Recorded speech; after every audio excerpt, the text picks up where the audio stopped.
Back here at the IMA on the campus of the University of Washington, we get ready for another underclass webcast here. It's Team 11 versus Team 17 here at the Check Me Out Showcase. Seattle, Marcus Burnett going by Kelsey Plum here on the mic. Kelsey, we're coming down the stretch as we talked about pre-production the last two games, and I look forward to them being two good ones.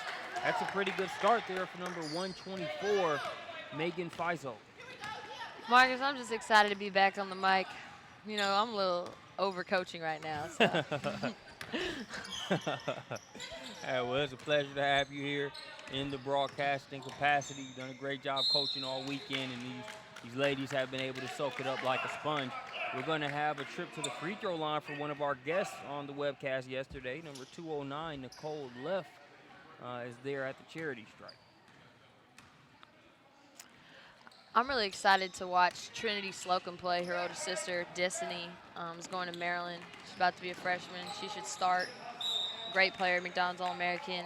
Went to the Check Me Out showcases for about 3 or 4 years. And her little sister, Trinity, plays like her and is almost a spitting image of her. So I'm excited to see what she has. The aforementioned Trinity inbounding the ball there for Team Black. A shot blocked initially. And it's going to be snatched away, pulled out of there by number 81, Bria Dixon. Dixon can't hold on to it, so it will go back the other way. On the floor for the team in the black.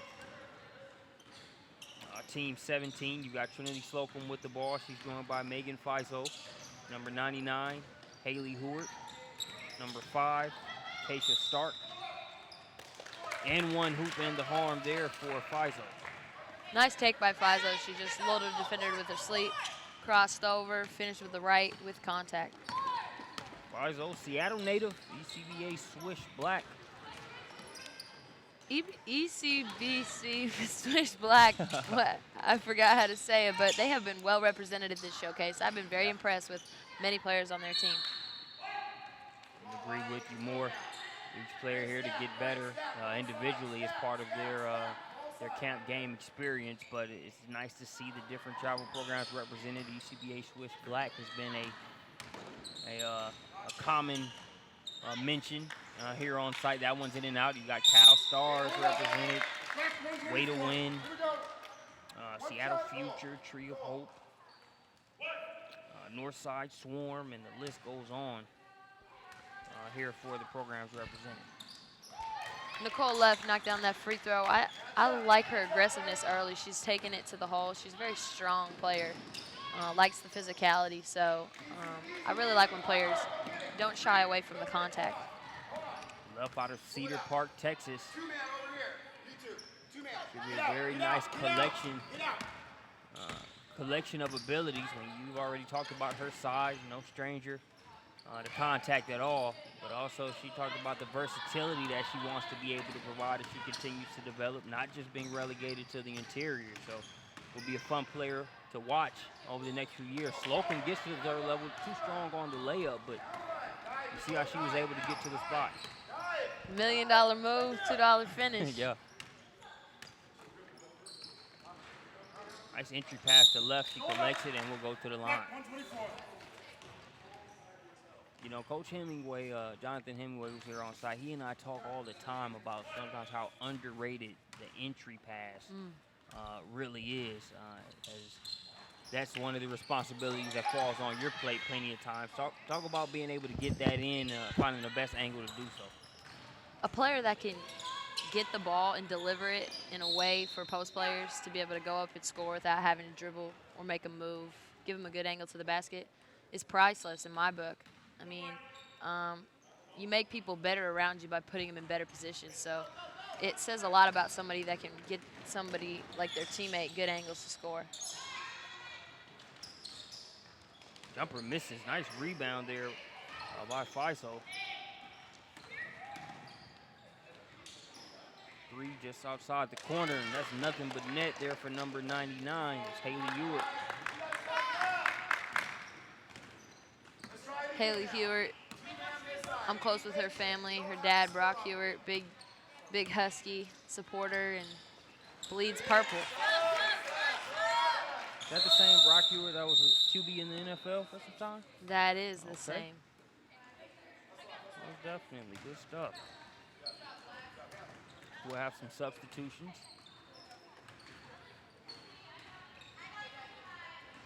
On the floor for Team 17, 426, Taylor Campbell. 123, Camila Nolan. Number 5, Keisha Stark. Number 175, Ialisa Fredrickson. And last but not least, number 41, Karina McMillan.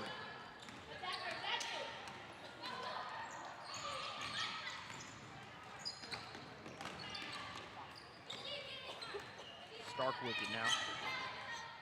On the floor there for Team 11, you've got number 15, Miranda Lomax. Cold left, who just came up with that steal. 81, Bria Dixon is pushing it now, but we'll slow it up.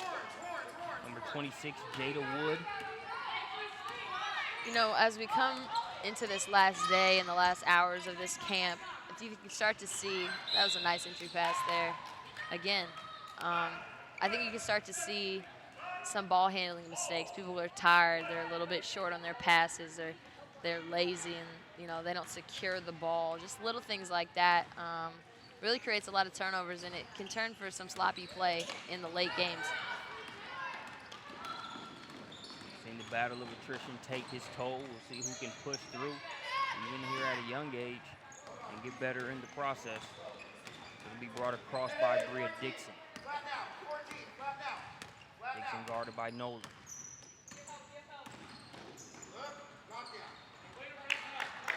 Good look at 3. Shot wouldn't fall, but they'll battle for the offensive rebound. Good Nice hustle. Yeah.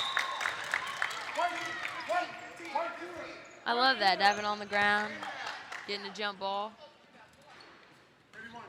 Late in the event, I was just going to give a credit to the coaching staff, camp staff that you've been a part of, because I feel like a big, you know, the players have to bring their own energy, but a lot of times they feed off of the staff, and if it's towards the end of an event and the staff is waning, then it doesn't bode well for, you know, the product on court. But you see coaches still emphasizing the fundamentals, doing the right things out there on the floor, and the players following suit. And as you saw there on that last 50-50 ball. I agree. I think Coach Mark Wilkerson here has done a great job being super vocal and encouraging. And he's tough on his players, but his players play hard, and that's the way he wants it. Oh, yeah, Wilkerson kind of guy. It's tough to be around him and not feel like doing something. Makes you want to run a couple laps. Do some push-ups. Right, something. Getting the step and the conversion on the inside, 426, Miss Taylor Campbell. Linwood, Washington, and representing the Northside Swarm. Turnover will give it right back to Team 17.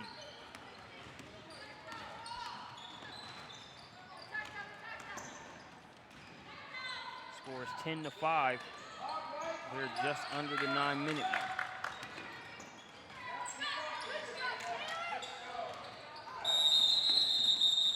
Ball on the floor. Quick pause in the action. Now we're ready to roll. Good rebound by the little guy, Miranda Lomax. I know the ball came on the floor, but she fought for that. Lomax making up for anything absent in height, making up for it with heart. Out there mixing it up. Nice finish by the southpaw there, Nicole left. Dixon has done a phenomenal job of feeding her teammates, especially in that last play on the roll. There's been 3 or 4 opportunities created by Dixon. Dixon, number 81, for Team 11. She's actually going to get a breather as we have subs on both sides.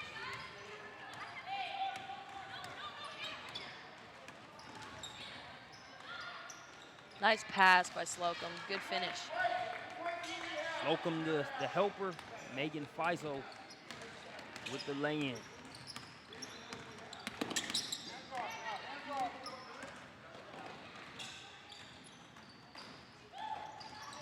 That one kicks off the foot. Right now, points who you have. Communicate with turn it over. Down here. Right here. Stack. Ball side. Stack. Ball side. Stack.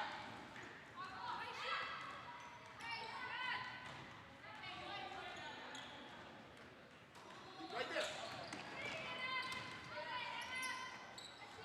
Got the shot they wanted there off the inbounds play. Can't get it to go. We're going to have a traveling violation, and it was tied up there after the rebound by Hewitt. You know, that's a tough situation. She's fighting for that jump ball, and she's trying to rip it away and just took an extra step.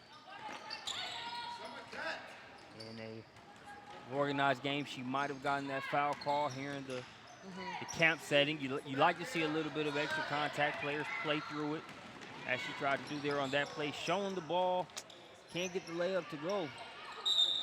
Great idea by Slocum there. Just a little too fancy. That's a move her sister does. They must work on that in the family. Yeah, you got to do 3 of those before you can get to the breakfast table there in the morning. You know, we're seeing some of those flashes of what you sort of highlighted with Slocum before we started this one. You know, she'll do a better job of finishing as the game goes on. You know, we talked about it at this young of an age. I mean, you'll take made layups all day, so not to make excuses for that. But a lot of it is knowing that as these players continue to play, get more games and miles, they'll be able to sort of refine those skills. But you like to see the upside that a player like a Slocum is showing. That ability to finish will only get better. I couldn't agree more. I think getting there, I think taking the right angle, having the right idea is the most important thing. Obviously, you would like them to finish and make the shot, but the shots are going to come. You're not looking at that. You're looking at the idea and the creativity behind it. Strong rebound there and able to wrestle it away is number 55, Tamia Strickland. Now here's Addie Heath. Heath guarded by Slocum.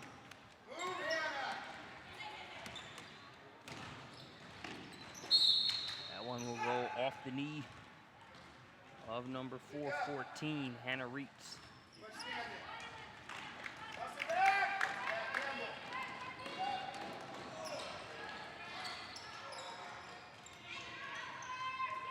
Slocum at the top of the key. Gets the 3 to go off the window. I've seen a lot of bank shots this weekend. Yeah. I think I've seen more bank shots than I've ever seen in any camp that we've streamed. I would agree with that. Threes, too. How many you think were by design? Or just, hey, we made it, so I'll take it? That's tough. You know, I don't think any are by design. You don't really practice those shots. I didn't think so either. It's pure speculation on our part, but who, I mean. You'll take it. Right, exactly.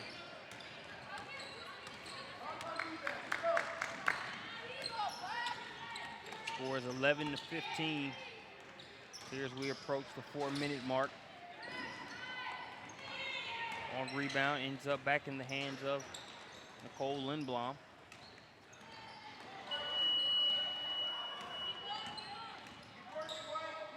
Slocum just inside the free throw line, too strong on the shot, offensive board, and a trip to the free throw line is earned by Megan Faisal. Faisov's been active in this game. Little steals here and there, rebounds, defensive rotations. I've been impressed with her. They'll contribute to the scoreboard early on. Exactly 4 minutes remaining here in the first half, 11-15. Here's your count.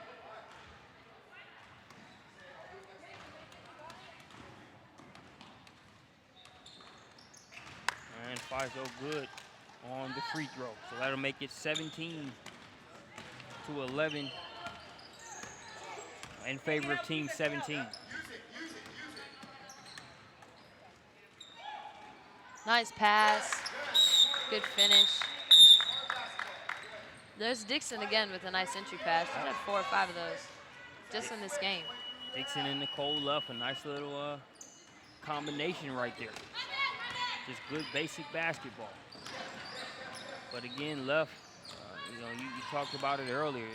She does a great job using her body at this young age.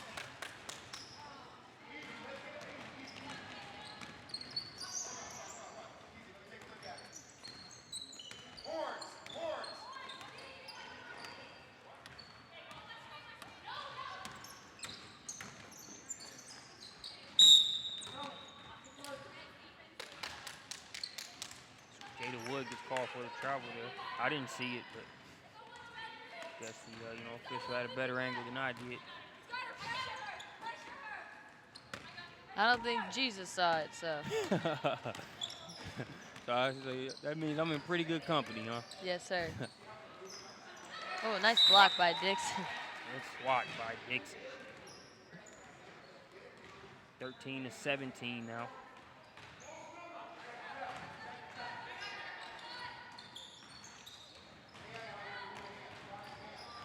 Slocum with it.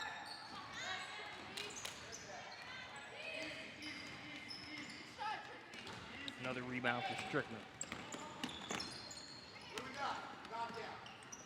Strickland to Dixon.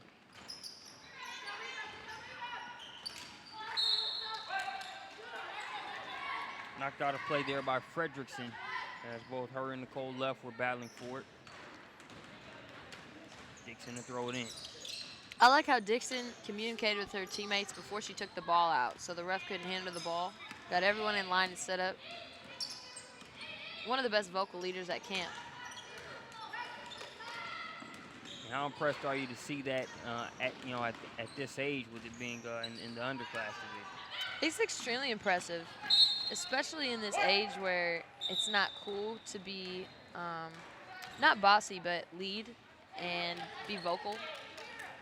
And it can be hard too, because you're putting yourself out there for rejection, but Dixon's had no fear. She's led this team, she's called sets, she's put people in their place, and at the next level, the best point guards, that's exactly what they do.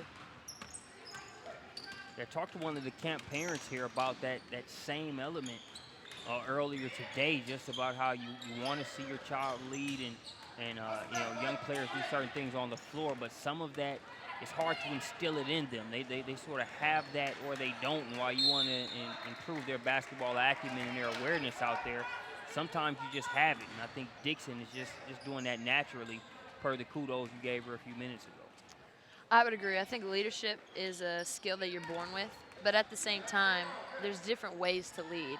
And I think people have that in them, different ways to lead. And if you bring out your way to lead best, whether that's by example, whether that's being vocal, encouraging, maybe you need to be a little bit more tight and aggressive. Defensively, there's leaders, rebounders, so people can lead in their own way. Great point. Much better point than that last free throw. But again, as we included that disclaimer earlier in the game, these young ladies, it's been a long weekend. Everybody's worked hard, so you see it having an effect on the legs and some of the shots here late. But the effort, no shortage of that here in this one. In need of a lifeline there, won't find one prior to the half ending. We'll be back with more Underclass Division coverage here from Check Me Out Showcase in Seattle.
Ready to get the second half rolling back here at Check Me Out Showcase Seattle. I've had the pleasure of having Kelsey Plum join me courtside for each game here up to this point.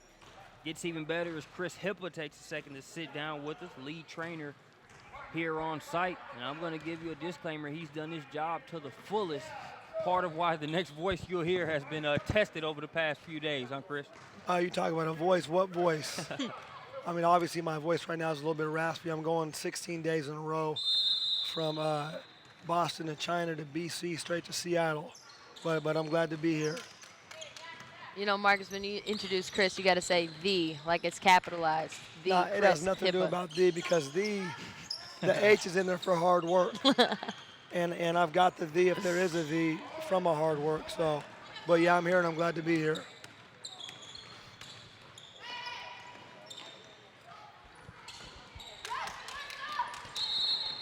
Well, yeah, Chris Hippa. I can respect that. Our web address is thesuvtv.com, so I guess we got a good common denominator there in terms of the THE being in the front. Chris, how has this Check Me Out Showcase been for you? Obviously a different pool of players each year. Each pool sort of has its own identity. How's the 2016 experience been for you so far? I'd say right now, always with like the young girls, you look at like the young girls and you start talking about class of 2022 up, and you always look at like, these girls got 6 years left. And so when you see a girl going into grade 8 or grade 9, you think, wow, she has 4 or 5 years left, and you look at the things that she can do now, and you start to wonder what will she be in the next 4 or 5 years. So it's always fun to work with like the young kids because they have so much room to improve and they have a lot of time left. I would agree with that, and I think their energy is better at times than older kids. Their views haven't been tainted. They're not too cool to work hard, and their eyes are open. They're eager. They want to get better. They're curious. So I couldn't agree more with Coach. I think you touched on a cool element there in terms of the too cool. We broadcasted a camp where Jerry Stackhouse talked to the campers, and the first thing he said was, you got to be able to lose that too cool element when it comes to winning basketball games, but also maximizing your development. And I look at the way you two have instructed the campers, and it's more about energy, communication, being alert. You can leave the cool stuff at the door. Well, I'm going to go ahead and talk first on that, though, because I'm not sure who came up with the term too cool. But back when I played basketball, I mean, hard work is part of the game. And so if you even have to tell a kid to leave their cool jacket at the door, they're kind of already missed the boat to a certain extent. So I don't know who surrounded these kids, but if kids come in and they're too cool, that's kind of on the adults that have worked with them up to that point. So I think being cool is working hard. I would agree with that. And to second on that, it's funny how as a kid, there's cool and what's not. And when you get older, it's almost the opposite. Like, speaking in college, if you don't work hard and you don't talk and you don't communicate and you don't listen, you're not cool and you're out. And so it's funny how it changes at the higher levels that you play at. Well, you know what, though, and one more thing, though, too, is that what's cool with basketball is winning. Yes. And you don't win, if you don't work hard. Like to me, like cool is like the shoes that you buy, or cool is the car that you have. Mm-hmm. But if you have to ask about, for a kid to leave their cool jacket at the door, man, that's almost backwards when it comes to basketball. Great perspective there. For both of you trying to convert that layup, getting it done, number 55, Tamaya Strickland. Now, Coach, I have a question for you. We talked about that nasty term in camp. Can you elaborate on what that means? And do you think you're born with that trait, or can you learn it? Okay, I would say, so when we talk about nasty, and we've tried to make everything at this camp a competition. Okay, so that means that if I'm going up against somebody, I'm trying to win. Sometimes, though, it takes that edge. Now, when you say, are you born with it, or can it be instilled? I don't necessarily think you're born with it, but I think that it can be instilled at you at a young age. I know that my son is something that I try to instill in him. He tries to win the race from the car to the front door. He tries to win the race from the front room to the bathroom. So it's just like it's instilled in him from a young age that you want to try to win everything. You can instill that in the team, but I think the younger that it is instilled, I think that it sticks with you. It's a great perspective. So you've been able to see some of the players here that have shown that desire to compete We mentioned being able to see these players and not over-evaluate them or overanalyze their game here in this developmental stage. But one thing you can always judge, and that should be there, is that energy and that willingness to compete and try to do it at the most intense level you can. And it's been fun to see that in a lot of these campers here at the young age. So that one's stolen by Hannah Reitz, and she gets the jumper. I believe that'll be a 2 just inside the line. Well, hey, to go off what you just said, though, too, is that I think with these kids, you know, probably the top thing that we can give them, though, is feedback. As far as, like, there's things that they're good at, there's things that they're not very good at. But right now they're so young that their weaknesses can be strengths, you know, through time. And at this age, in grade 8 and grade 9, yeah, we want to win. But right now, for them to improve is the most important thing. You know, once you start getting to high school and games start to mean a little bit more. But right now, grade 8 and grade 9, you want to win, but you want them to improve more than anything.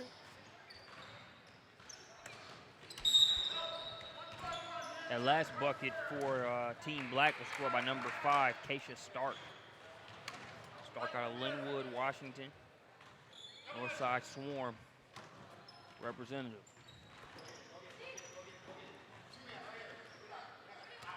81, Bria Dixon with the ball. She's been the straw that stirs the drink for her squad so far in this game.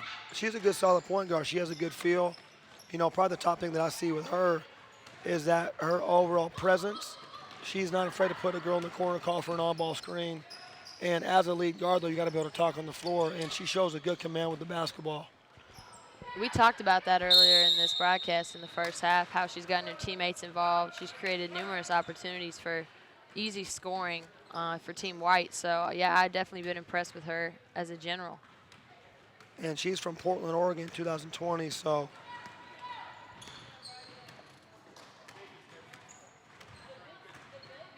Just under the 10-minute mark. And able to keep that pivot foot there is Strickland, the turnover. Scores 26-21. I'll tell you this much, too. It's been a long day, and I've watched a lot of games. And this is probably the most fun that I've had the last 5 minutes talking to you guys. Isn't it fun? We're glad to have you. Talking about knowing your personnel. I got great commentary personnel with you two joining us here on SUV TV. Pleasure to have you. Ice cream there in the mid-range. That's number 15, Miranda Lomax. You know, she's 4'9", but probably got probably got one of the biggest hearts in camp. It's crazy how we're on the same page. You can talk about some of the elements that we mentioned in our dialogue, Kelsey, and Chris is coming right in, not missing a beat. Well, you know what, though? We had a drill yesterday, and I asked for 2 volunteers. And she runs out on the floor. You know, one girl ran out that was like 5'4". We had a loose ball drill, 4'9" versus 5'4", but she wasn't shy about the drill. You know, it's funny. When I first met Chris after my freshman year at UW, I was shocked by somebody. He and I have very similar views on a lot of topics, especially in basketball. So our minds are very alike. I think that's been one of the things that has allowed us to mesh, though, too, as well, is because she's a gym rat, I'm a gym rat, she's obsessed, I'm obsessed. And so every time that we come into the gym, there's just so much energy with just a private workout. And that's what's allowed her to improve a lot, and that's what's allowed me to improve as a coach, is because I can challenge her. 28-24, 8 minutes, 22 seconds. Remaining here in this one. Couple subs in. One to keep your eye on if you're just joining us, number 209, Nicole Leff. We've highlighted some of the guards in this game. Leff doing a great job in the interior.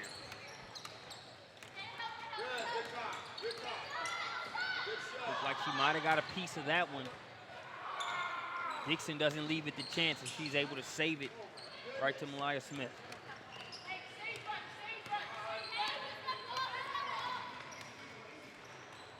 Nice pass by Dixon. I want to say that's the 5th time that's happened in this game. They have had a great connection. Yeah, 5th time minimum. Leff has good hands, though. She's able to catch the ball, go up strong, just finish. She's finished well today. Playing the 4-2, being a lefty, that also helps. Yes.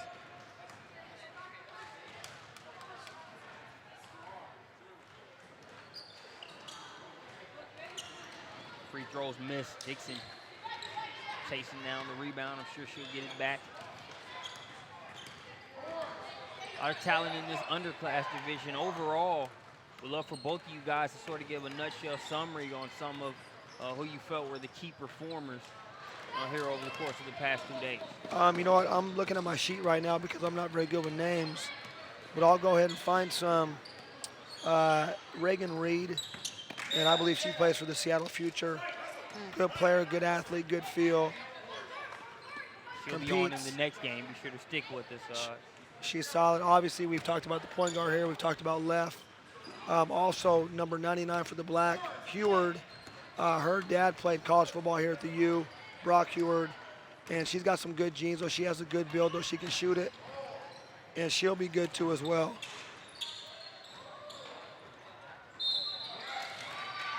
I like the movement that we're seeing here with Team White. You had 2 cuts that were open. They're going to the basket. Choosing to roll with number 26, Jada Wood. She'll head to the charity stripe.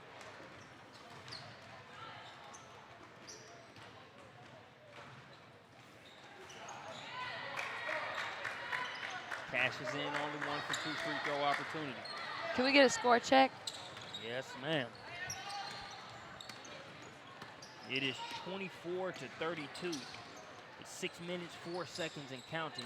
Good rebound by Heward. I think Black right now needs to get a stop, a score and a stop, close this gap in this game, and make it competitive coming down into like the couple-minute stretch. Good tip. There's your stop. Fizo on the break.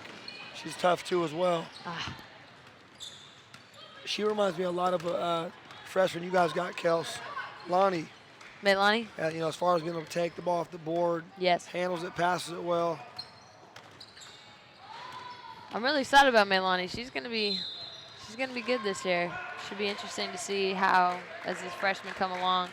You know, Marcus, you've seen players play in the AAU circuit and in club, and then they come into college, and it's always interesting to see the ones that stand out, the ones that are able to transition, versus the ones that take a couple years to get there. Fun process to watch, and what I love about it is that the work that you put in and the play on the floor is going to determine it all. You know, we can all make educated guesses based on high school performance, the track record, what we see, but at the end of the day, the work you put in is going to determine it all. So it's fun to watch the ebb and flow of that with different players across the country. Getting after it, in need of a lifeline. They find one in Dixon now. Hey, Marcus, you sure talk a lot more here than you did last night. You might have said 3 words to me while we ate, man. Hey, you blame that on the food at Joey's Kitchen, man. Man, it was good food, huh? Food's always good when it's free. There you go. They say no such thing as a free lunch. That was a pretty freebie there for Nicole Luff, as she was wide open under the basket. To her credit, she helped create some of that space, though, again, using that frame inside. 36 to 26 is the score now. 4:30 and counting. Great closeout by Dixon. Heward. I know Heward hit that shot, but Dixon ran across the entire court and didn't allow that 3-point shot to happen, and then somebody made a nice extra pass. Heward was able to knock it down.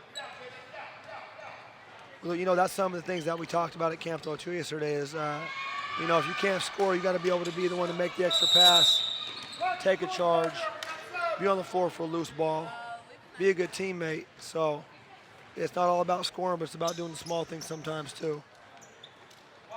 We have subs. It is a 7-point game with 3 minutes, 51 seconds remaining. Chris, you talk about winning, and I just have to ask, the last time we played, did you win? Oh. The last time we played, we didn't play one-on-one. No. Hold on, the real last quick. Hold time on we real played fast. in You a asked me pickup question game. Real fast, you asked me a question. The last time we played a pickup game, we played some 4-on-4. We played a best of 7 series. Kelsey's team beat mine 4-2. Okay, so I'm not gonna dodge that. You can't. The last time we were gonna play one-on-one, she declined. So I don't know if that was due to the game we were playing or if she was at a stage in her career or at that time where her coaches didn't want her to have any contact. but we'll leave that to the future. But she got me last time. You talk about that obsession and that competitive fire. I mean, it doesn't stop with us. Yes. It's every day. Dixon still directing traffic. Getting the left, meat and potatoes move inside, and one. Nice pass, recognition by Dixon, knowing that left needed the ball on the block, and nice finish by left. Know it's becoming redundant at this point, but just giving her credit where it's due. That's a nice bucket there by Ewart. Come on over the past few minutes. Question is, will it be enough and will it be in time? Dixon misses. She got quite an insurance policy in left, who's still battling inside and is going to go to the line. Gosh, left is tough. I like her. She's a fighter. Getting in there, second, third opportunities, just fighting for those rebounds, and she's going to be rewarded here on the line. She is representing Texas well. They're in this one. Can't get that free throw to go. Talking about free throws that don't go, what game was it when you missed a free throw? Didn't you knock out 5 or 10 at the line there? Push-ups? Which game was that? You know, we were playing Arizona State, and it was a tough game. Arizona State, if you've ever watched them play, you know they love to pressure, and I happened to be the only ball handler on the court, so I was being pressured the entire game, picked up full court, and I was tired, and I got to the line, and I missed my free throw. And in practice, if I miss free throws, I have to do push-ups, and so it was kind of just a natural reaction. I missed the free throw in a game, forgot it was on live national TV, and I dropped down and did another push-up, and don't worry, I got in trouble for it after the game. Did you make the second? I did make the second. Okay, good. So Case closed, yeah, right? in my point, it was worth it. Mission accomplished. And it's good entertainment. Coach didn't think so. Well, maybe not the spur of the moment, but I'm sure you guys will share a laugh here in a year. Oh, yeah, that's one of those I'm sure he had to get on you, but behind closed doors, that was there. That was good stuff. Slocum will throw it in.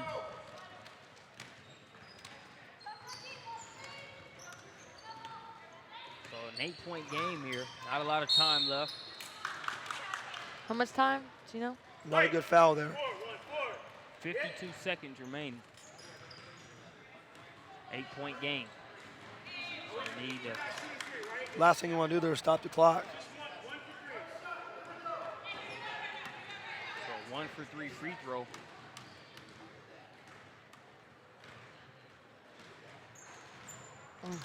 Tough one.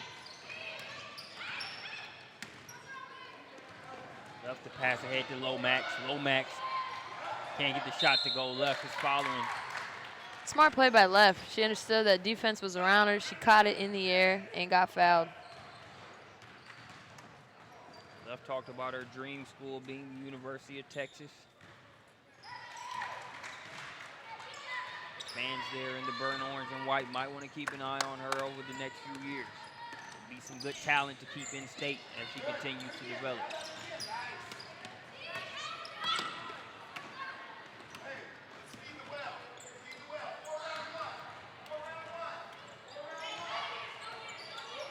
Point game, final 20 seconds. So Dixon, left, and company going to hold on to this one. 2 if it goes.